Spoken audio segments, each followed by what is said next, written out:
Shalom, jumpa lagi dengan Fatimah Sadia. Kali ini teman-teman saya akan membahas ada satu lagi kaum polimuter mengajarkan tipu dayanya dalam masjid. Ya, saya berharap simbah ini bisa insaf dan juga ingat umur. Menurut informasi, simbah ini adalah dulunya katanya mengaku sebagai mantan pendeta, kemudian menjadi mualaf. Makanya seperti ini jadinya. Kalau melihat dari penjelasannya sih saya sangat ragu beliau ini adalah seorang mantan pendeta, karena mantan pendeta itu biasanya kalau bicara tidak bisa ngawur seperti ini ya. Tetapi pertanyaannya adalah apakah tidak ada orang Kristen masuk Islam? Oh, banyak. Karena banyak orang yang pertama tidak mengerti isi Alkitab, dan yang kedua kurang ilmu, dan yang ketiga adalah karena tidak tahan memikul salib. Di dalam kekristenan itu harus tahan bully, saudara. Atau bisa jadi dikarenakan orang tersebut memang merasa aku pengen nyaman karena kalau dalam Islam itu banyak orang mendengarkan saya, beda dalam kekristenan. Ya, contohnya kayak simbah ini, kalau di dalam kekristenan nggak laku dia, karena dia nggak ngerti apa-apa. Tetapi kalau di dalam Islam dia bicara seperti ini, mungkin akan dianggap pinter. Nah, itu sebabnya tidak heran ada orang Kristen yang masuk Islam bahkan mengaku pendeta. Kita simak dalilnya. Dalam Galatia 1 ayat 6-7, aku heran bahwa kamu begitu lekas berbalik daripada Dia yang oleh kasih karunia Kristus telah memanggil kamu dan mengikuti suatu Injil lain yang sebenarnya bukan Injil. Hanya ada orang yang mengacaukan kamu dan yang bermaksud untuk memutarbalikkan Injil Kristus. Nah, kalimat dalam ayat ini mengungkapkan bahwa orang tersebut ini adalah korban tipuan.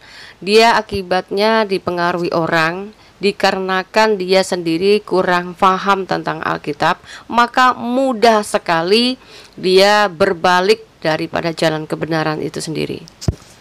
Dahsyatnya pengajaran Kristus melalui utusan-utusan ini sudah menuliskan tentang perbuatan-perbuatan manusia durhaka yang menyangkal kebenaran, bahkan sangat rela memutarbalikannya demi isi perutnya. Nah, inilah salah satu video yang dibuat oleh Simbah Taslim di dalam masjidnya guna menipu daya orang-orang yang dianggap lebih bodoh daripada dirinya sendiri. Kita juga harus siap menunjukkan buktinya. Ini lo nggak ngena ya, lo nggak ngena ya, lo kok nggak ngena? Lawang di sini ini Allah itu bukan Allah ya, ayat menerangkan Nabi berbuat zina itu banyak loh, Pak. Nabi zina. Penjenengan kalau saya tanya, mungkinkah Nabi berbuat zina? Tidak mungkin, Ya, memang tidak ada nabi yang berbuat zina, Mbah. Tapi kalau tokoh Alkitab semua dianggap sebagai nabi oleh umat Islam, itu akan lain ceritanya. Maka itu sebabnya umat Islam harus teliti ketika Al-Quran jadi itu bagaimana prosesnya. Jangan sampai alih-alih ingin mengaburkan fakta sejarah bangsa Israel yang notabene bangsa yang paling dibenci orang Arab, kemudian membuat sangkalan-sangkalan seolah-olah orang bangsa Arab lah yang boleh dipercayai. Tahukah umat muslim bahwa Nabi Anda itu adalah orang yang hidupnya ada di abad 6 Masehi? Kemudian tokoh-tokoh yang diceritakan dalam Al-Quran itu bukanlah orang Arab. Mereka hidupnya di bangsa Israel, sekaligus masanya pun jauh ribuan tahun sebelum ada Nabi Arab itu. Selanjutnya, umat Islam harus tahu bahwa Al-Quran diceritakan itu bukan berdasarkan sejarah dan peristiwa yang terjadi dalam bangsa Israel, tetapi itu adalah wahyu Allah yang konon katanya turun dari langit melalui perkataan Jibril kepada Muhammad. Jadi, beda kan? Nah, kalau beda, kenapa Simbah Taslim dan kawan-kawan malah protes ke Alkitab? Artinya, kitab Al-Quran ketika menceritakan tokoh dari bangsa Israel itu bukan hasil dari tulisan para saksi sejarah yang hidup dalam peristiwa masa itu. Karena konon katanya Al-Quran yang datang kepada Muhammad itu dari sebuah buku yang asalnya dari Lauh Mahfuz yang ditulis oleh Allah sebelum langit bumi dijadikan. Oleh sebab itu, umat muslim percaya bahwa Al-Quranlah satu-satunya kitab suci yang bukan hasil dari sejarah peristiwa, tapi dari gudang perpustakaannya Allah dalam Lauh Mahfuz. Paham ya? Oleh karena Al-Quran sudah ada sebelum langit bumi dijadikan, makanya Raja Daud yang hidupnya ribuan tahun sebelum Yesus datang ke dunia pun sudah pernah membaca Al-Quran. Ini datanya. Dari Nabi SAW bersabda, telah dimudahkan bagi Nabi Daud alaihi salam membaca Al-Quran. Dia pernah memerintahkan agar pelana hewan-hewan tunggangannya disiapkan. Maka dia selesai membaca kitab sebelum pelana hewan tunggangannya selesai disiapkan, dan dia tidak memakan sesuatu kecuali dari hasil usaha tangannya sendiri. Musa bin Uqbah meriwayatkan dari Sahwan, dari Atta bin Yasar, dari Abu Hurairah radhiyallahu anhu, dari Nabi SAW. Ini hadis riwayat Bukhari 3164. Nah, Daud yang dijadikan nabi oleh umat Islam saja sudah pernah membaca Al-Quran ribuan tahun sebelum Muhammad lahir. Masuk akal kan? Makanya umat Islam mengklaim bahwa semua tokoh dalam Alkitab sudah beragama Islam. Bahkan Adam manusia pertama pun sudah diklaim beragama Islam. Kemudian turunlah ayat kepada Muhammad melalui Jibril dengan ungkapan Iqra, atau terjemahannya bacalah. Jadi sekali lagi saya tegaskan, Al-Quran dipercaya umat muslim sebagai wahyu Allah Subhanahu wa Ta'ala dan bukan dari sejarah faktanya. Makanya tidak heran, isinya justru hanyalah menimbulkan pertentangan antar keyakinan dengan umat Yahudi maupun Kristen yang mereka yakini sebagai Nasrani sampai akhir zaman, sampai kiamat maksudnya. Oleh sebab itu juga, sampai hari ini umat Islam hanya diajarkan untuk memfitnah orang Kristen dan Yahudi bahwa kitab Taurat dan Injil sudah ditelan bumi. Jadi, gak heran, orang cerdas yang terlanjur menganut Islam dari kecil, isi kepalanya sudah dipenuhi rasa kebencian terhadap umat Kristen dan Yahudi. Mari kita lihat bukti seruan Allah kepada umatnya. Sesungguhnya kami ini orang Nasrani, ada yang telah kami ambil perjanjian mereka, tetapi mereka sengaja melupakan sebagian dari apa yang mereka telah diberi peringatan dengannya. Maka kami timbulkan di antara mereka permusuhan dan kebencian sampai hari kiamat. Dan kelak Allah akan memberitakan kepada mereka apa yang mereka kerjakan. Dalam Quran Surat Al-Maidah ayat 14. Nah, dari ayat ini mengatakan bahwa Allah akan menimbulkan permusuhan dan kebencian terhadap orang Nasrani sampai hari kiamat. Balik lagi ke pelurusan data yang dibengkokkan oleh Mbah Taslim tadi ya. Nabi zina. Penjenengan kalau saya tanya, mungkinkah Nabi berbuat zina? Tidak mungkin, Nah, ini jawabannya. Jangankan Nabi, Raja Daud saja dalam Alkitab itu kena teguran Tuhan ketika dia menzinai istri Uria, si Batseba binti Eliam orang Het itu, Pak. Nah, pertanyaannya adalah kenapa seorang raja kok harus ditegur? Karena Tuhan ingin memilih Raja Daud bukan sekedar raja, tetapi orang yang memberi kesaksian tentang penyertaan Tuhan dalam hidupnya ketika memimpin pasukan perang dan lain sebagainya.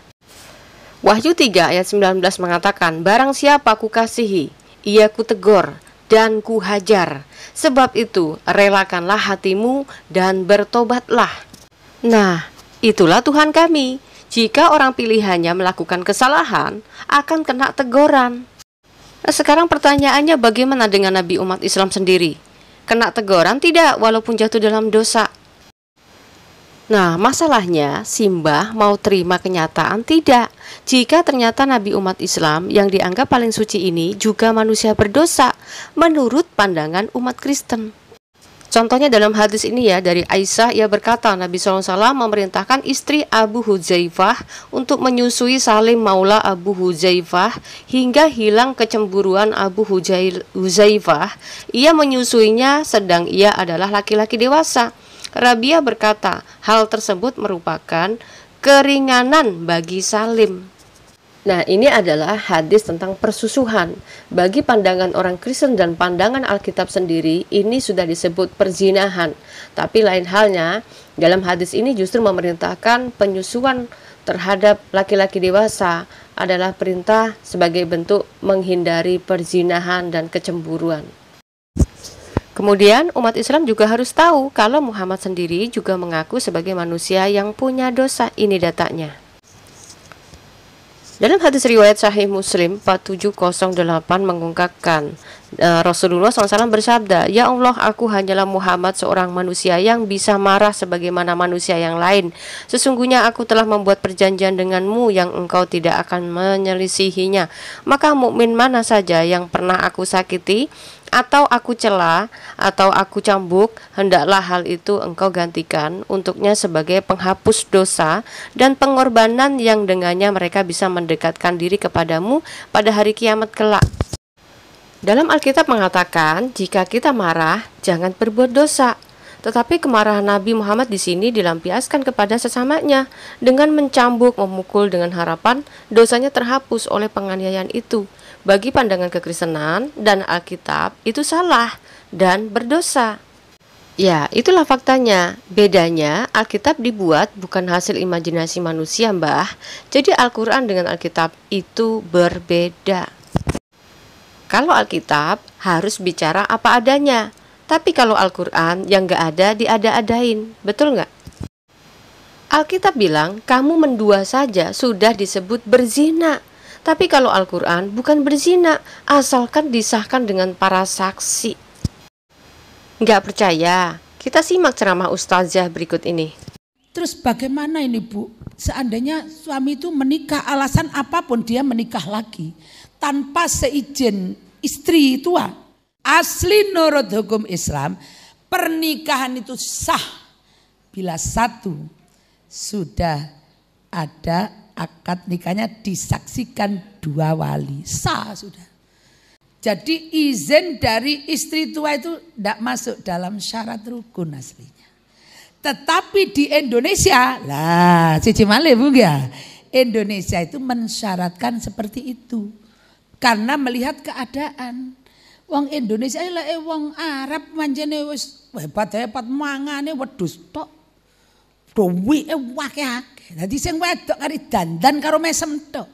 Jadi yang menikah itu sah bila sudah ada wali dan sudah ada saksi, dan itu sudah sah. Kalau minta izin ke istri tua itu urusan di Indonesia hukumnya. Kalau tidak diizinkan berarti ya memang tidak boleh secara negara, tapi secara ini sah, secara Islam. Kemudian tinggal menunggu perasaan ini. Jadi perasaan giyok nopo niku monggo dibenarkan, masing-masing orang akan lain. Nah, bagaimana menurut teman-teman muslim? Suami menikah lagi tanpa izin istri itu sah menurut syariat Islam. Tetapi jika suami mau menikah lagi harus izin istri, berarti kamu taat pada aturan negara. Mana yang kalian pilih? Taat pada syariah Islam atau taat pada syariah Republik Indonesia?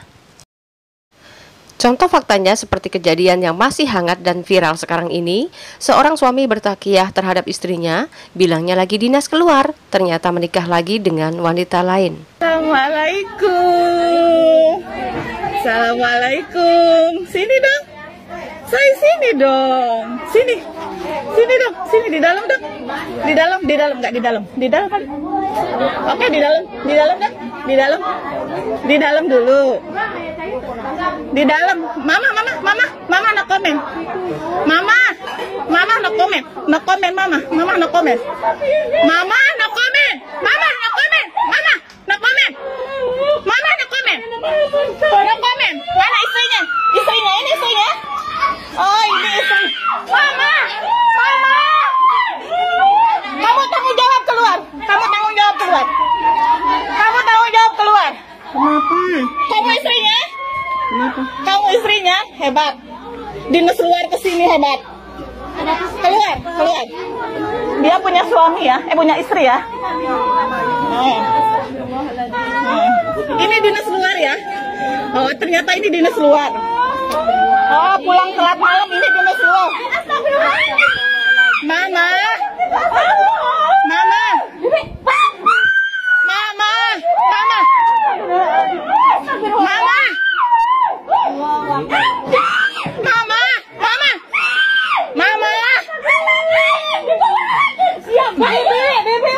Lu datang baik-baik ya. Lu datang baik-baik. Poligami diam-diam. Apa hukumnya dalam Islam dan bagaimana pandangan Islam? Dua saya jelaskan. Pertama pandangan negara, yang kedua pandangan agama. Menurut pandangan agama Islam, sah nikah kalau cukup rukun dan syarat. Ada mahar, ada ijab, ada qabul, ada wali, ada dua orang saksi. Aku nikahkan engkau dengan anakku dengan mahar seperangkat alat salat dan sebentuk cincin emas tunai. Sah. Tak ada syarat izin istri pertama menurut hukum fikih. Tapi menurut hukum Republik Indonesia tidak sah nikah kecuali izin istri pertama.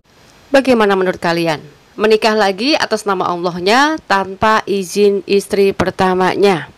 Bagi pandangan Islam itu sah, tapi bagi untuk aturan negara itu tidak boleh. Kemudian bagaimana pendapat dan pandangan dalam Alkitab? Dalam Markus 12 ayat 31, dan hukum yang kedua ialah kasihilah sesamamu manusia seperti dirimu sendiri. Tidak ada hukum lain yang lebih utama daripada kedua hukum ini. Seharusnya sebagai agama yang mengklaim diri sebagai agama yang paling sempurna harus berpatokan pada hukum yang tidak bisa dituntut oleh hukum manapun, yaitu hukum kasih. Nah, pertanyaannya adalah, apakah suami menikah lagi dan menduakan istri itu adalah ajaran kasih? Dalam kekristenan, suami mempunyai lebih dari satu wanita adalah bentuk ketidaksetiaan suami kepada istri. Ketidaksetiaan sama halnya berbuat khianat, dan berkhianat sama halnya telah melakukan perzinahan. Dan perzinahan bisa diartikan sebagai pelanggar hukum kasih. Dalam Hosea 4 ayat 12, umatku bertanya kepada pohonnya dan tongkatnya akan memberitahu kepadanya, sebab roh perzinahan menyesatkan mereka dan mereka berzina meninggalkan Allah mereka. Jadi, maksud perzinahan menurut Alkitab bukan hanya kamu melakukan persetubuhan tanpa janji perkawinan, tetapi perzinahan adalah bentuk pengkhianatan kita kepada orang yang kita kasihi. Itu sebabnya hukum kasih telah diberlakukan sampai kepada akhir zaman. Matius 22 ayat 37 sampai 39 dan 40. Jawab Yesus kepadanya, kasihilah Tuhan Allahmu dengan segenap hatimu dan dengan segenap jiwamu dan dengan segenap akal budimu. Dan hukum yang kedua yang sama dengan itu ialah kasihilah sesamamu manusia seperti dirimu sendiri. Pada kedua hukum inilah tergantung seluruh hukum Taurat dan kitab para nabi. Nah, demikian penjelasannya, Mbah. Menurut Islam itu suci, tapi menurut Alkitab itu dosa. Makanya, umat Islam, apapun yang dilakukan oleh Muhammad, semuanya dianggap suci. Penjelasan fatwa Al-Lajnah Ad-Daimah, bukankah suatu kewajiban bagi suami apabila ingin menikah lagi untuk meminta ridho istrinya yang pertama? Akan tetapi, di antara kemuliaan akhlak dan muamalah rumah tangga yang baik, seorang suami harus menghibur istri dan meringankan kesedihan akibat dipoligami. Karena ini merupakan tabiat wanita dalam perkara ini, dalam kurung poligami. Hal tersebut dengan bermanis muka, bergaul dengan baik, perkataan yang indah, dan memberi harta yang bisa membuatnya ridho. Aduh, suaminya yang sengaja menyakiti, istrinya juga yang harus mengalah. Jadi, kalau menurut Islam menyakiti hati istri itu suci, menurut Alkitab itu dosa. Sudah jelas-jelas menyakiti itu harus bertobat, Mbah. Bukan dosanya jalan terus, tapi romantisnya tetap jalan juga. Istri juga manusia, Mbah. Jadi kalau si suami nggak mau dikhianati, ya jangan mengkhianati. Itu maksud firman Tuhan, Mbah. Hah, Fatimah. Kristen itu ajaran munafik, karena banyak juga orang Kristen yang punya istri lebih dari satu. Bahkan, ada juga orang Kristen yang suka menyelingkuhi istrinya. Yang bilang orang Kristen gak ada yang berselingkuh siapa, Dul? Yang bilang orang Kristen gak punya istri lebih dari satu juga siapa, Dul? Masalahnya tidak ada perintah Tuhan untuk manusia boleh berpoligami, Dul. Apalagi ada perintah untuk bebas berzina dengan lebih dari satu pasangan, Dul. Kalau ada, boleh diutarakan datanya di mana, Dul? Saya tunggu ya. Nah, perkaranya ini dalam Islam, Dul. Aneh sekali. Ini salah satu keanehannya. Nabi Muhammad berpoligami, tapi giliran Fatimah anaknya mau dipoligami sama ali mantunya, kok nggak diperbolehkan sama Nabi Muhammad ya? Dalam hadis riwayat Sahih Muslim 4482, Rasulullah SAW berpidato di atas mimbar, sesungguhnya Bani Hisam bin Ali Mughirah meminta izin kepadaku untuk menikahkan anak mereka dengan Ali bin Abu Thalib. Maka aku tidak mengizinkan mereka, kemudian mereka minta izin lagi. Aku pun tetap tidak mengizinkan mereka, kemudian mereka meminta izin lagi, dan tetap tidak aku izinkan, kecuali jika Ali ingin mentalak anakku Fatimah, kemudian menikahi anak mereka, karena sesungguhnya anakku adalah bagian dariku. Orang yang telah menghinakannya maka akan menghinakanku pula, dan orang yang menyakitinya berarti menyakitiku pula. Nah, hikmah apa yang kalian ambil dari teladan Muhammad? Dirinya boleh berpoligami, dan Allah juga mengizinkan poligami. Kemudian gak terima ketika anaknya sendiri Fatimah dipoligami. Egois gak? Kata Nabi, alasan itu menyakiti hatinya. Nah, itu tahu kalau poligami itu yang tersakiti jelas si istri dan orang tuanya. Nah, dalam hukum Taurat sampai ke Injil itu namanya melanggar hukum yang kedua, yang tidak bisa kasih pada sesama seperti diri sendiri. Nah, kalau yang begitu jenengnya sak penaknya sendiri namanya, ya. Selanjutnya, Nabi juga suka menikahi para janda, tapi kok jandanya Nabi sendiri nggak boleh dinikahi orang lain? Ini datanya.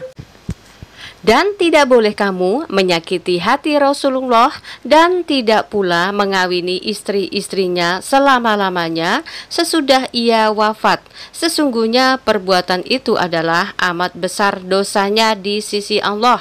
Quran Surat Al-Ahzab ayat 53. Silahkan cross-check. Setahu saya, seorang nabi diutus itu harus bisa menunjukkan keteladanannya yang benar, sehingga juga bisa dipraktekkan pada umatnya.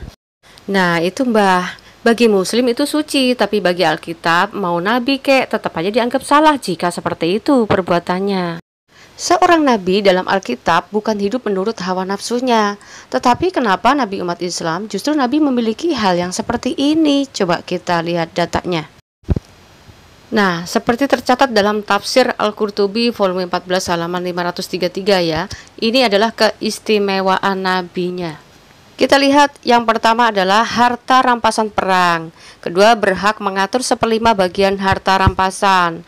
Ketiga, puasa wisal. Terus menikah lebih daripada 4 istri. Nikah dengan lafaz hibah penyerahan diri. Nikah tanpa wali, nikah tanpa memberi mahar, nikah dalam keadaan berikhram, tidak berlaku pembagian giliran bagi beliau terhadap istri-istri beliau. Kesepuluhnya, apabila mata beliau bergerak pada seorang wanita, maka suami wajib mentalak istrinya untuk beliau, dan Nabi SAW halal menikahi wanita tersebut. Ibnu Al-Arabi berkata, beginilah yang dikatakan oleh Imam Al-Haramain. Penjelasan serta contohnya sudah banyak disebutkan oleh para ulama, yaitu cerita Zaid dan istrinya. Ke-11, Nabi SAW membebaskan Safiyah dan menjadikan kebebasannya sebagai mahar. Ke-12, memasuki Makkah tanpa pakaian ihram, sedangkan hak untuk tidak memakai ihram hanya berlaku bagi mukmin lainnya. Namun hal ini menimbulkan perbedaan pendapat di kalangan ulama. Ke-13, melakukan perang di Mekah.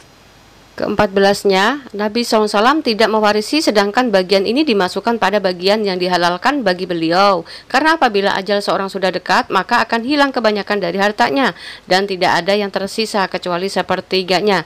Dan bagian Nabi SAW kekal dan tidak dirusak, sebagaimana dijelaskan ketentuannya dalam ayat warisan.